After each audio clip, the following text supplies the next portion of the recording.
Thank you very much for staying with KBC Channel 1. You are watching BizCheck, and my name is Betty Kiptum, just in case you are joining us right now. In the second part of the program, we are going to talk about diaspora remittances. And to have this conversation is Nikolai Eddy. He is the Chief Operating Officer at NALA, a company that deals in diaspora remittances. Just to give you an overview of how diaspora remittances look in Kenya right now, in April of this year, there were about 41.35 billion shillings in diaspora remittances, which was down from 42 billion in March this year. For the full year, April 2021 to April 2022, a total of $3.9 billion was sent home by Kenyans abroad. That is a number that is up from 3.3 billion in the same period last year. And most of this money is used in either education, healthcare, as well as household needs. This particular industry is growing. There are very many players entering the industry. And just what has the journey been like? Where have we been? Where are we? And where is the industry going? Nikolai, welcome on set. Asante sana. Karibu. So, you've had the numbers, where we are at. Just take us through where we have been. Where have diaspora remittances been in Kenya? Sure. So first off, thank you so much for having me on the show. It's a real honor to be here, to be able to talk a little bit about remittances, a subject that I'm super passionate about, actually. So remittances has come a very long way. If you look, over the past, 40, 50 years, remittances has always been a critical and important part of providing, funding and channeling value and funds into Kenya. And it started with some of the more traditional players. And even before those traditional players, just by individuals maybe who would move abroad and who would travel back home and deliver money to family members or invest back home. And then some of the more traditional players, over 100 years ago, we had the Western Unions who came into being. And they brought in, a new way, essentially the telegram method of being able to conduct remittances. And since then, we've come a very long way. And I think, in the past maybe 15 years or so, we've seen a big increase in digital adoption of remittances. And this is an area that I'm extremely passionate about because we're a tech company. So I'm the COO of NALA. We're a payments company, and our primary product that we have is actually a remittance product. So we focus on individuals who are sending money from the UK and the US into Kenya, Tanzania, Uganda, and a few other markets in West Africa. So where's remittances today? As you mentioned, some of the numbers that we've seen. I think something that would be interesting to note is that, the World Bank and everybody thought remittances would fall. Values would fall during COVID times. But we actually saw the opposite occur. We saw an increase in the value of remittances. And everybody scratched their heads. Why was this? And this was something that we thought a lot about prior to entering the remittance space. And what we anticipated was that, the formal numbers that you see, in the World Bank statistics are formal remittances. And there's a whole channel of informal remittances. And I think the CBK estimated that approximately 30% of all remittances that come into Kenya are done through informal channels. So that's cash, hawala method, and other methods by which, funds would be transferred. So when COVID happened and you weren't able to, necessarily hop on a plane or deliver cash in the same way because there were lockdowns in the UK, lockdowns in the US, lockdowns here in Kenya, we saw an increase in digital adoption. And that's really where we entered the market. And we said, let's build not only remittances today, but let's build what remittances, are going to be used for in the future. Let's build remittances 2.0.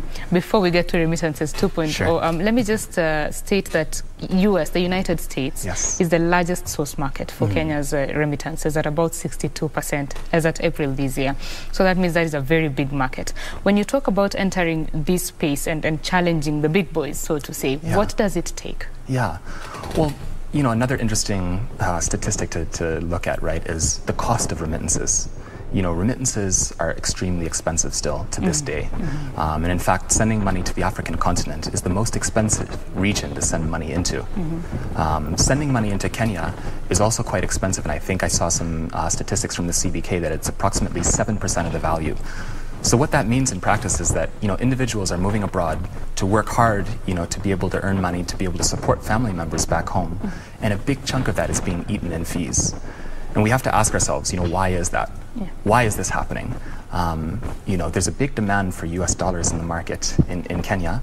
And if we're delivering dollars into the market, why is it not cheaper?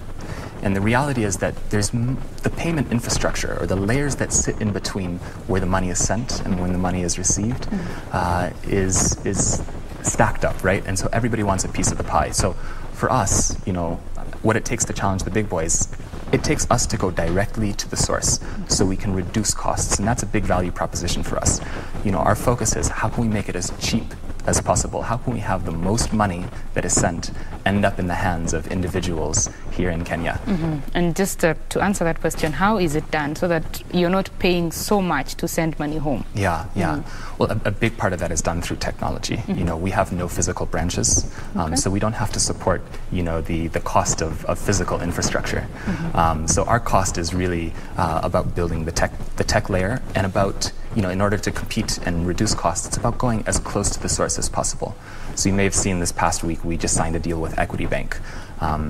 Instead of having to go to a third-party FX provider, we're now able to go direct to the bank. We're able to plug in direct to telcos in different markets across the continent where we're present. And this allows us to reduce some of those fees to make it cheaper. We are dealing with cross-border payments here. Of course, there are policy environments that are different for each country and for each region. How are you dealing with that? Yeah, it's a great question.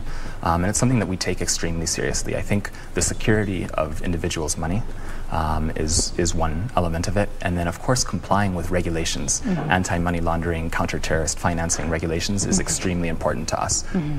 If one thing goes wrong, that has the potential of shutting down the business, and of course putting in jeopardy and providing essentially adverse harm to individuals. So we take that extremely seriously.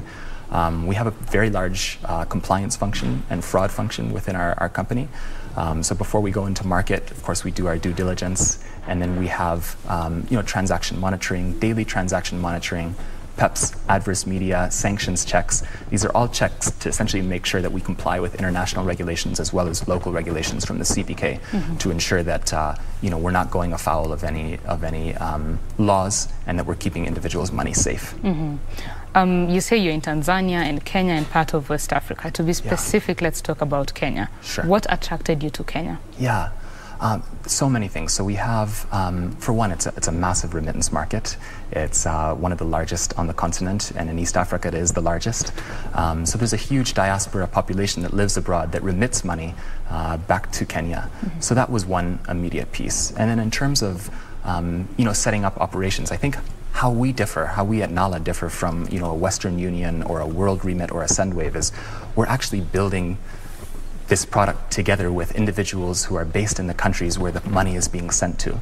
So we just opened an office here in Kenya with about close to have the capacity of a couple hundred people, and we're building product here on the ground. And in order to do that, we obviously need to have access to great talent. And Kenya is that market, where there is amazing talent to be able to be tapped into, to be able to build, these next generation products. All right, we will get to the topic about talent a little bit because we want to delve into that deeper.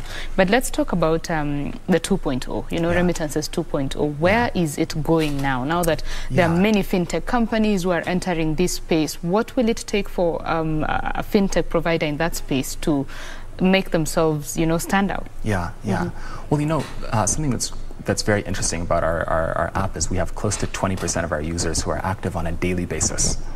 Now, that was quite surprising for us when we first started the company, because we thought, individuals get paid maybe once a month in the UK and they'll remit money home once per month. But the reality is people send small amounts more frequently. So they're sending small values of money, but they're sending it frequently, every 5 days or so. And so when we dug in, a big part of our company and a big part of building a startup is really understanding users and talking to them, learning and asking questions. Why are you sending money? What are the problems that you're facing? So a lot of times money is just a transmission method. It's not actually it's not the money that is needed. Somebody needs to buy something back home, right? So when we dug into that, we found out a few things. We found out that individuals send small amounts because they're sending money home for specific purposes. So they're paying for school fees, they're paying for medical expenses, they're paying for maybe investments, or there's an investment property that they're building, a retirement home that they're building. And so knowing that, as we think about our product roadmap and how we'll differentiate ourselves from a product perspective, we're going to be tapping into the problems essentially that individuals are facing, why it is that they're sending money. So things that we'll be exploring is paying directly into a pay bill and into a buy goods network with Safaricom. Okay. I'll give you a quick anecdote why. I was just in the US for our USA launch, and we actually had President Samia from Tanzania who was there present with us. And one of the diaspora members who was at the event in the US came up to me and she said, you know what, I have a story to tell you. You know, I was sending money home to my brother for the past number of years, and I finally got back to Dar es Salaam, and I went back to the village. I went to go look at my home, and I was getting pictures every week, so I was very excited to see it. And when I got home, I saw, oh, my land is empty. There's nothing there. And she was taking pictures of her, the brother was taking pictures of the neighbor's home, essentially. And so there's this desire and this need for having a little bit more transparency on how money is being spent, and more control too. So that's one of the reasons why we want to do the pay bills thing. So individuals can pay directly to the hospital. They can pay directly to school fees, as opposed to it having to go through, a third party before it ends into the hands of the beneficiary that it's intended to be used for.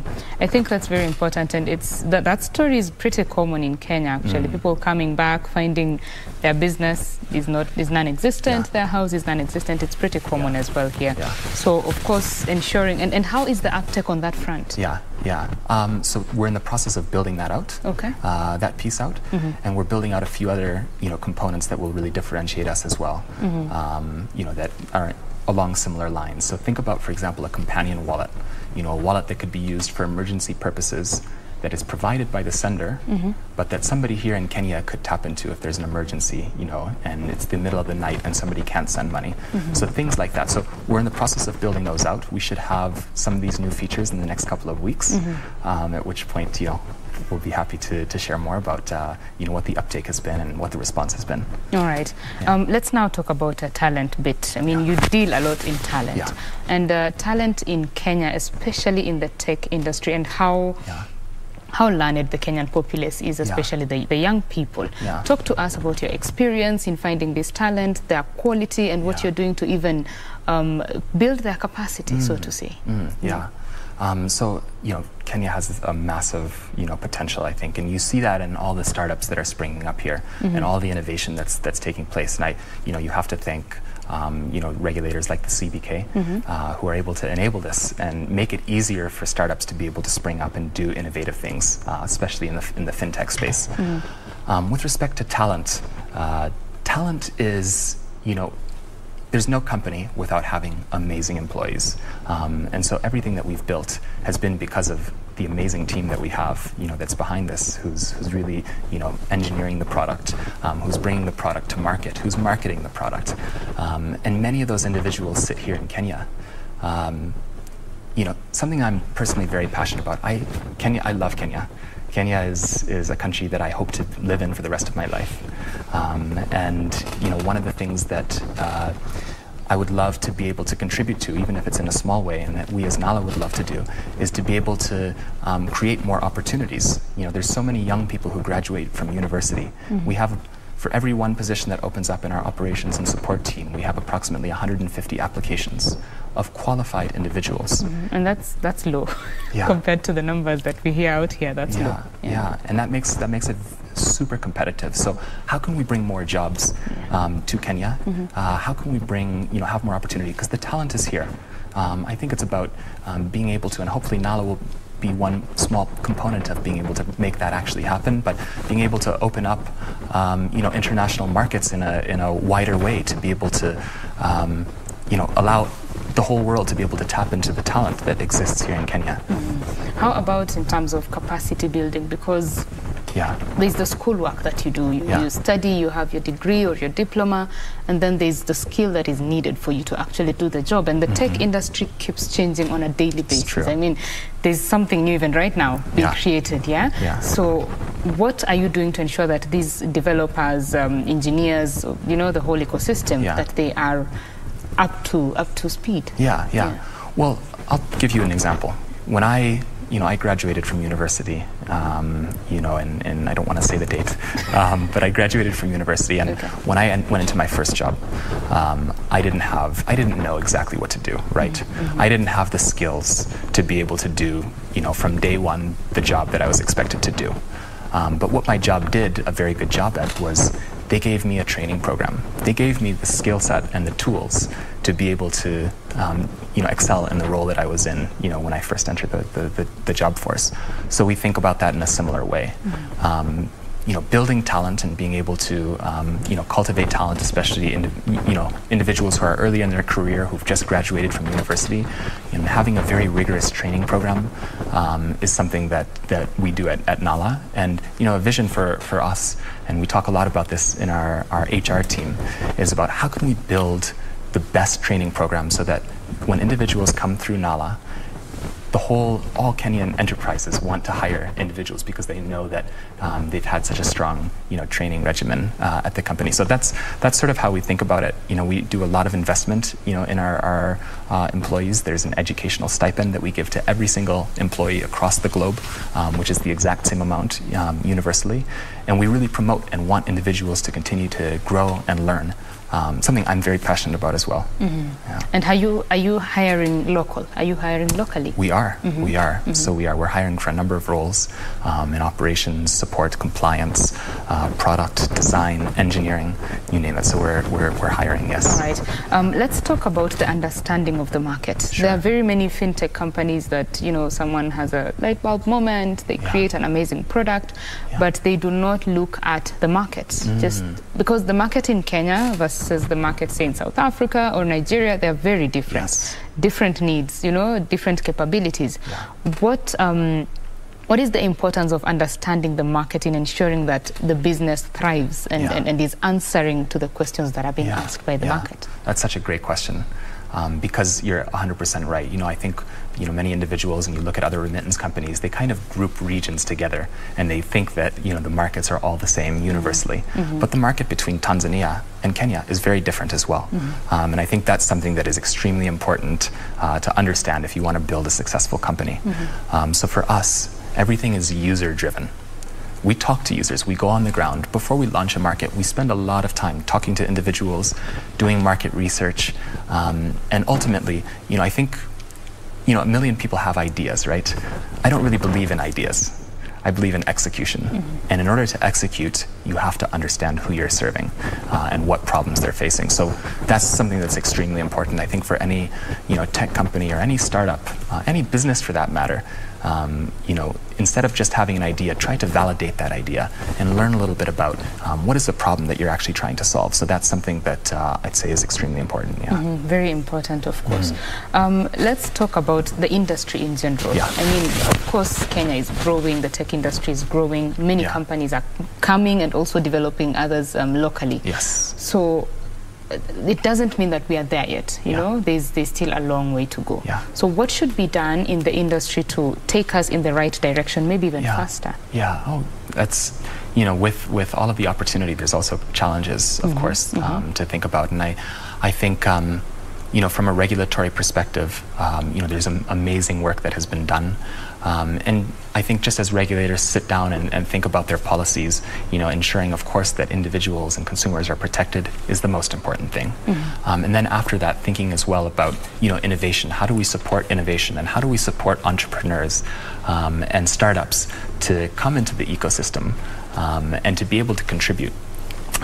It's something very important. So, you look across some markets, and in some markets, there's sort of shared regulatory schemes. So if we look at West Africa, there's a few markets that fall under one regulatory scheme. It would be interesting to see sort of how that might play out, in East Africa, if, the East African nations were able to come up with one universal regulatory scheme.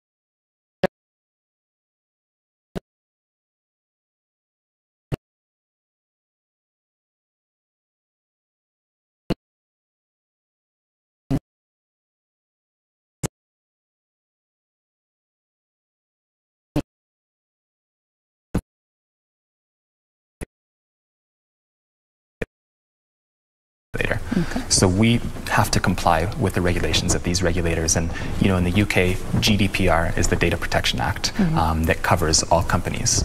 So those are the laws that we follow and abide by, and we provide those same exact standards across every market that we're in. So we take the highest standards essentially that are there, and we apply it to all of our other markets. So if we look at Kenya, for example, we're applying the same rigorous standards that we'd use under GDPR to the data of Kenyan individuals who are based here in Kenya. I definitely see there's new regulations that are popping up. I think that are quite great to see. There's requirements as well by different central banks to have data servers in country, which for a tech company can make it also more challenging. But I understand, the ethos behind it, and the reason behind it, and I think that that's something we'll probably continue to see, in the market going forward. Remember, we are talking about Diaspora Remittances, the financial tech industry, just what is happening, how many companies are coming into the industry, and what is the future of the remittances in Kenya as well as the region. And we are speaking with Nikolai Eddy. He is the Chief Operating Officer of Nala, a fintech company that does cross-border payments. Nikolai, or Nico, yes, as you said. Yeah. When you look at now, apart from the data protection laws, the policy environment to support the growth of these businesses, how do you find it? Yeah, I think similar to what we said before, I think there's certain elements that make it easy to establish a company in the country, and then there's other considerations as well. I think if you want to get into business-to-business services, there's a requirement for a PSP, there's requirements from central bank approval, etc. And I think something that, it's great that we have those approvals, but I know what a challenge it was for us to be able to obtain them, and how long it took for us to be able to get there.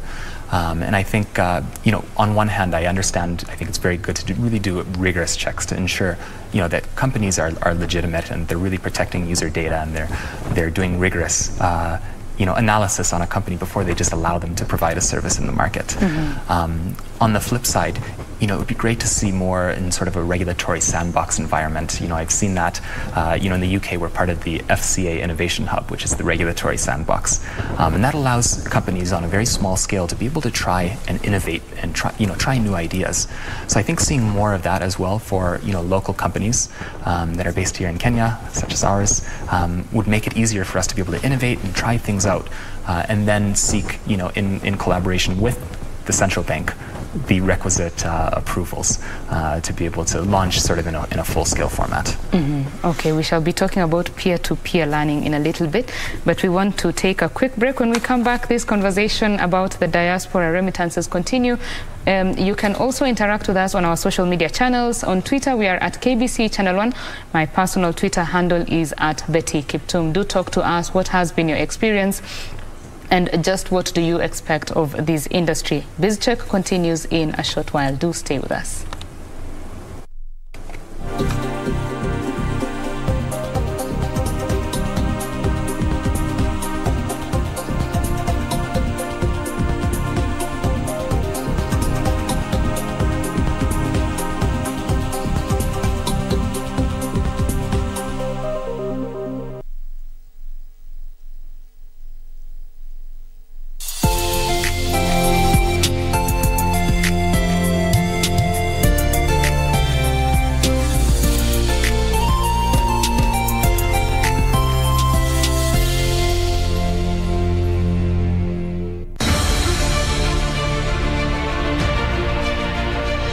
Ujenzi wa barabara mashinani na vijijini katika kila pembe ya taifa hili umechangia pakubwa katika kuinua maisha ya Wakenya. The record is there for all to see. Across all 8 former provinces in each of the 47 counties, we have transformed our country 1 kilometer at a time. His Excellency the President has had a good agenda of doing roads throughout the country. We are able to maintain those roads in that condition for posterity. Tunashukuru sana Mheshimiwa Uhuru Kenyatta kwa kutufikiria.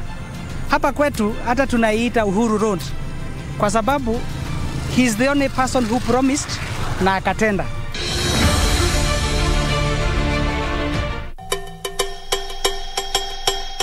We need numbers. And I'm sure Dad is not supposed to find out about this. No, not in this life. How would you like coming to work here at JNJ? Is Kathy in agreement with all of this? I'm not answerable to her. Why don't you want the same thing as your mother? How do I trust you? I'll help you the board members. How? I'll call them one by one. I may want to hire your cousin. Wewe nakutambua. Baadaye. Juu sasa umepata hiyo kazi, utanipatia 20%. Kio hii usisemage mimi huwa sikujegi. Wewe usifanye nikuwe tena wewe. Mimi nimepataka nikitaka kutoka ni sherehe kazi. Must he be here? Alafu utaniachia mlango, mimi nitafunga after meeting.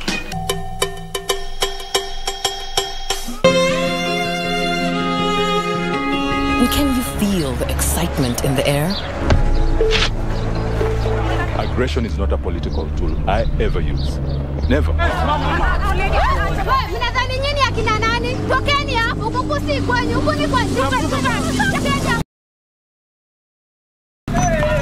Buda, tulia. Kabila gani? Kabila yetu haizalishi. Cheki bro, jibu swali lako kwa mkwala hapa hivi unafanya nini?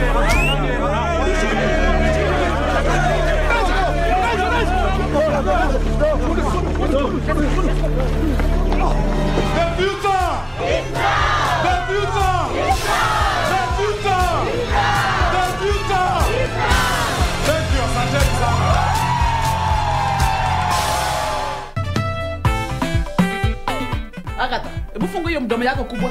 Look here, Kemundo. As I said, we have work to do. So please, excuse us. Teacher is a teacher in order calling us low lives. Me low lives. Can you stop interrupting my line of presentation? Sir, what is that you're taking that is making you frown? No, this is chamomile tea with a pinch of turmeric, cardamom and cinnamon. All of you are rusas, I'm telling you. Rusas nyinyi wote.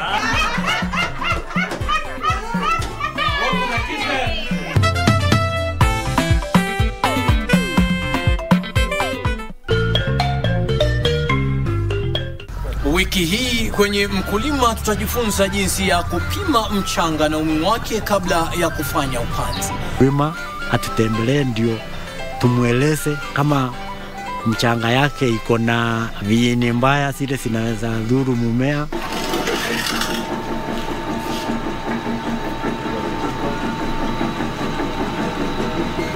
Ungana nasi Jumapili saa 9:30 hapa KBC Channel 1 kwa uondo kamili.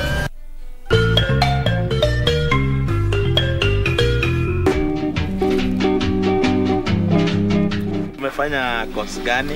I'm a computer engineer. Computer engineer. Sasa kama yeye ni wito, mimi ndio mama, mimi ndio baba. One week to the wedding, msichana anakuja, analia nini? Sipati kijana. Unasema unaishwa wapi kwanza wewe? Kileleshwa. Kileleshwa. Mimi nishikanyanga kileleshwa. Hata unajua kileleshwa ni wapi? Wewe mzee. Mimi nilikuja na account nikafalisha mtoto yenu aolewe. Sasa pre-wedding nani alienda nayo? Na wewe ulikuwa treasurer. Alikwambia anaitwa nani? Brian Matisia. Lakini amekwambia yeye ni nani? Peter Musa. Peter Musa. Wewe mama. Nebukadneza na Habakuku ni sisters. Basi hawa ni marafiki hawajuani. Hawatakuona. Hiyo yote ni yako nayo. Haya. Kijana, he has broken the heart of my daughter.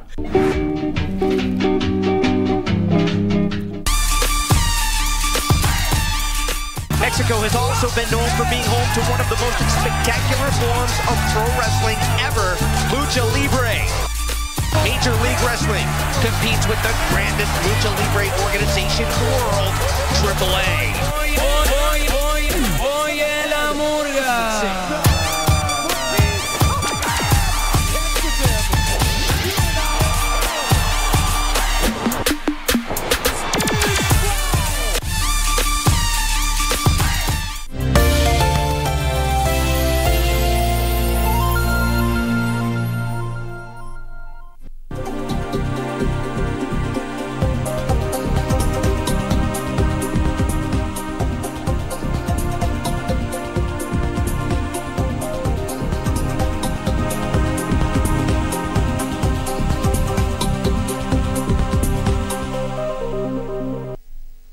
Many thanks for keeping it Channel 1. This is BizCheck, and we are having a conversation about Diaspora Remittances with Nikolai Eddy, the Chief Operating Officer at NALA. Nikolai, thank you for staying with us. Asante sana. Thank you. Karibu. So let's talk about, say, peer-to-peer learning. Sure. In the tech industry. There's a lot of, as we've said, there's a lot of companies coming up. Yeah. And what can be done to ensure that these companies can, say, grow together? You know, instead of one growing exponentially, how can they support each other to grow? And the big boys, how can they also support the, you know, newcomers? Yeah, good question. Just reminds me of my favorite Swahili word, which is pamoja. You know, together with, that doesn't really exist in one word in the English language. So when I first learned that, I was like, you know, that really embodies what it is that we want to do in this ecosystem. So, you know, yes, of course, there's competition. Of course, we're building, you know, here at NALA, we're building a cross-border payments company that's focused on sending remittances from the UK and the US to Kenya at the lowest possible rates, so better rates than most of the competition.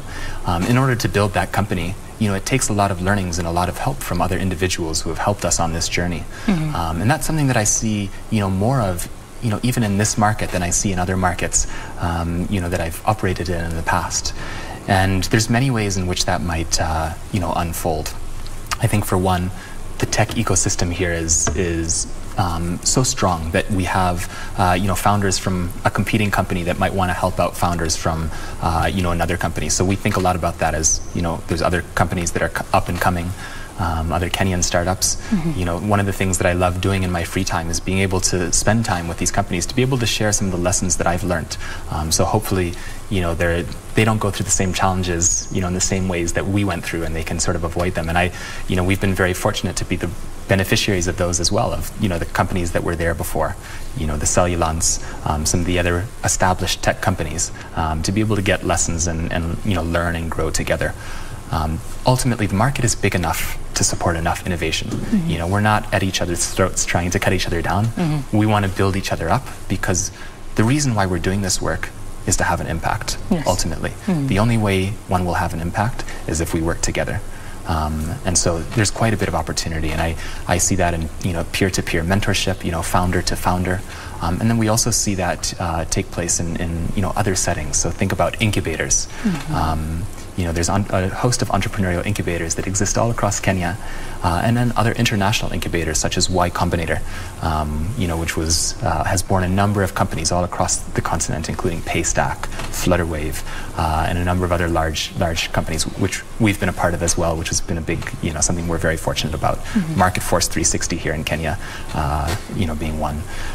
So there's many opportunities, and it's something I you know, would love to continue to see more of, and continue to see stronger, you know, innovation hubs grow up to support, you know, the next generation entrepreneurs who are building, you know, the future of Kenya. Right.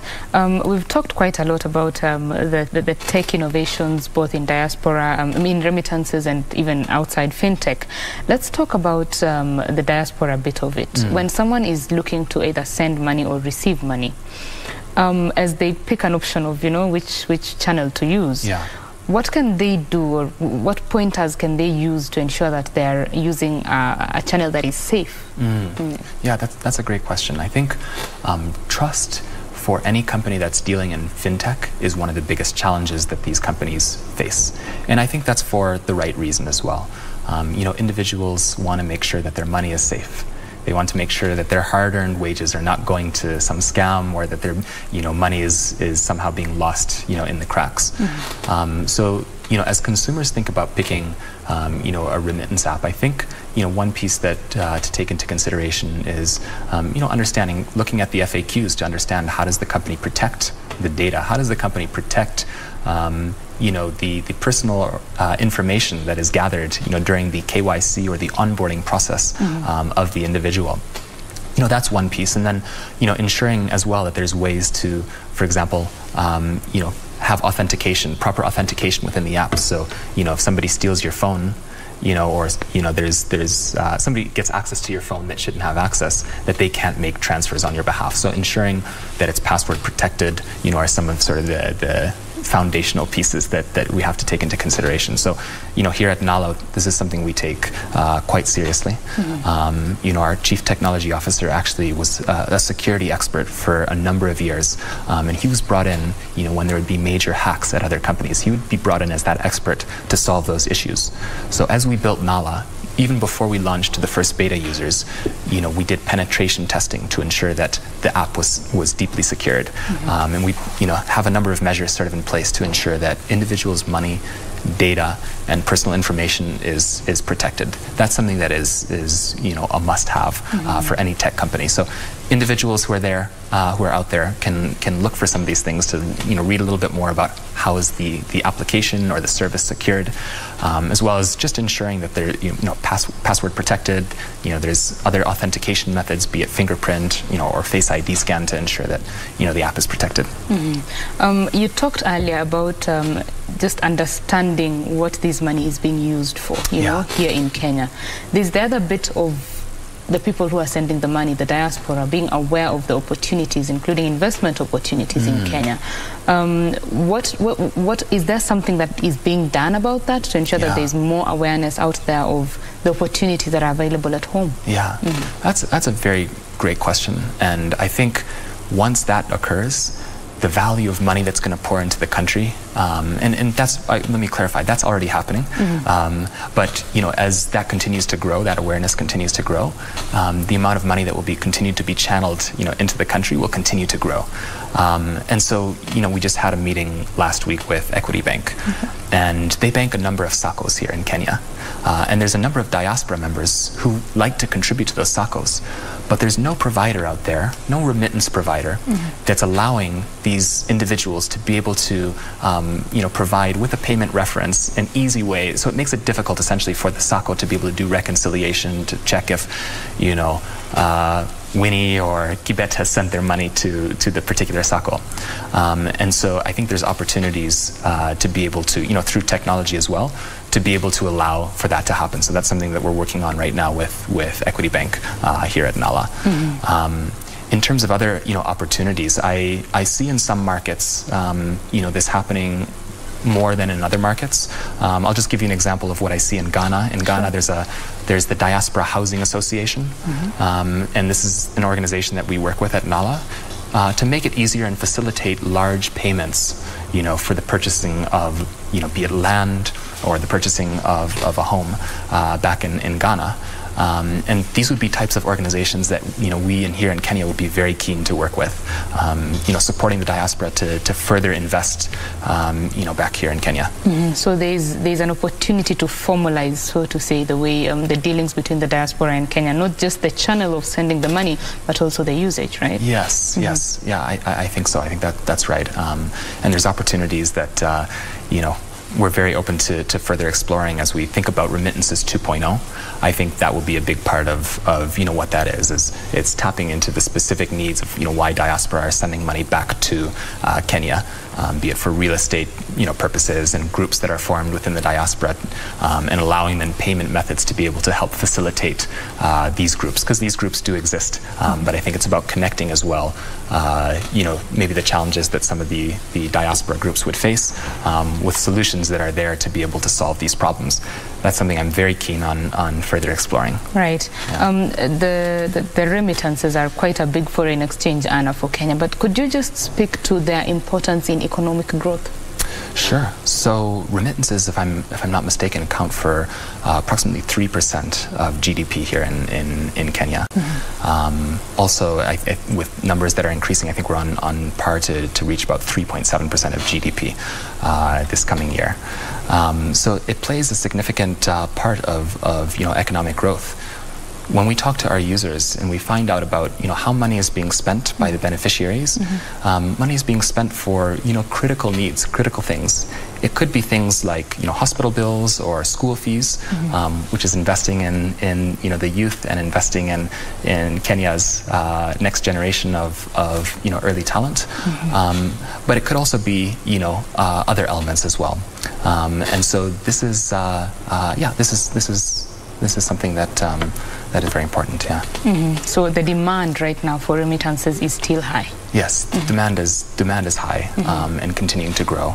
And you know, one more thing maybe just to mention on that front in terms of, you know, economic development is you know, most of the people who we speak to in the diaspora, most of our users, they have small businesses or small side hustles or you know, small businesses back home. So being able to, we know that small businesses are the lifeblood of an economy and they account for a very large part of Kenya's GDP. So, you know, enabling the diaspora as well to be able to grow their businesses back home and to be able to, you know, which would then facilitate, you know, the additional hiring of individuals and just overall growth. That's something that's very, very exciting.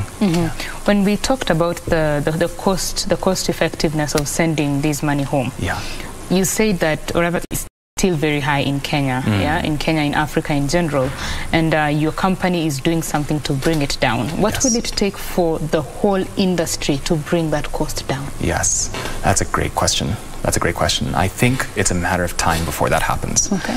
So we've seen, you know, fees be reduced slowly but surely. And so it's not as expensive as it was 10 years ago to send money to Kenya. And one of the things that